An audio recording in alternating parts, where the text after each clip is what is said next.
طالبانو 2 ماینان ووژل.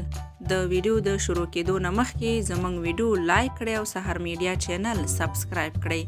وسلوالو طالبانو د افغانستان په مرکزی ولایت غور کې 2 ماینان د مینې په جرم په عام محضر کې په مرمیو ویشتي او وژلي دي. په داسې وطن کې چې مینه کول په ظاهرا جرم شمیرل کېږي، دا ډیره ګرانه ده چې 2 تنه د خپلو کورنیو له خوښې او ټولنیزو اصولو پرته یو له بل سره نږدې شي او ګډ ژوند پیل کړي.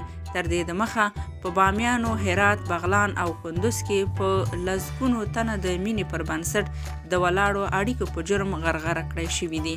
په غور ولایت کې تازه پیښه پر داسې وخت رامنځته شوې چې افغان وطن د کرونا وبا له یوې خطرناکې څپې سره مخامخ دی. د غور د والي ویان محمد عارف عابر د دغه خبر د تایید ترڅنګ ویلي چې طالبانو یاد نارینه او ښځه له کوره د تیښتې په تور وژلي دي. د نوموړي په وینا یا د ښځه او نارینه هغه مهال طالبانو ته په لاس ورغلل چې غوښتل یې له دولینه ولسوالۍ نه شهرک ولسوالۍ ته وتښتي. د غور د والي ویان زیاتوي چې یادې ښځې او نارینه ودونه هم لرل.